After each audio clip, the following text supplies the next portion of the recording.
Guys দেখতে পাচ্ছেন আর হয়তোবা একটু পরেই বৃষ্টি নামবে। তো সব কিছু একেবারে অন্ধকার হয়ে গেছে আর আমরা এই মুহূর্তে হচ্ছে একেবারে ছাদে আসছি। এই দেখতে পাচ্ছেন এটা হচ্ছে আমাদের ছাদ। আর বাতাসে দেখেন একেবারে গাছগুলো একেবারে কি পরিমাণে হেলে দুলে করতেছে। দেখেন দেখেন মনে হচ্ছে এখনই ভেঙে পড়বে গাছগুলো। দেখেন কি অবস্থা, এই তো ঝড় নেমে গেছে আর আকাশে দেখেন কি পরিমাণ মেঘ। আর এটা হচ্ছে আমাদের আম গাছ, একদম ছাদের উপরেই দেখতে পাচ্ছেন। প্রচুর আম হয়েছিল, এখন নেই, সব অলরেডি পেকে পড়ে গেছে। এই যে সব গাছে এখানে যে কটা গাছ আছে সবগুলো প্রচুর পরিমাণে আম ধরছিল, এখন অল্প আছে। দেখেন এই যে অল্প আছে, এবং এই আমগুলো প্রচুর মিষ্টি। এগুলো হচ্ছে দেশি আম গাছ, এটা কোনো জাত না, অনেক বড় বড় হয় এই। আর এটা হচ্ছে দেখেন আমাদের নারকেল গাছ, এখানে নারকেল হয়, আমরা এখান থেকে পেরে পেরে খেতে পারি। অলরেডি এই সাইডে দুইটা আছে আর ওই সাইডের ভিতরে দুইটা আছে, আর একটু বড় হইলেই খাবো। আর কিছুক্ষণের ভিতরে হয়তো বা বৃষ্টি নামবে।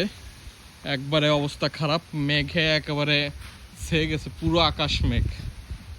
আর আমরা একেবারে এই যে উপরে যাচ্ছি।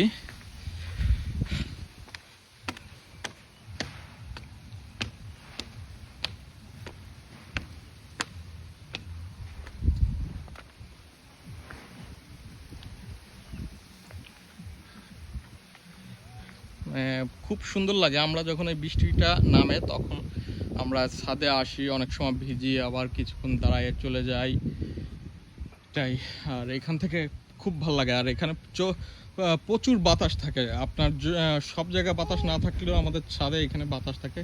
কারণটা হচ্ছে চারিদিক একদম ফাঁকা, দেখেন আশেপাশে কোনো বাড়ি ঘর নাই, যার কারণে হচ্ছে বেশি আপনার বাতাসটা থাকে। দেখেন ওই যে একটা গাছ, সবসময়ের জন্য ওটাও আম থাকে, প্রচুর আম হয় আমাদের এইখানে।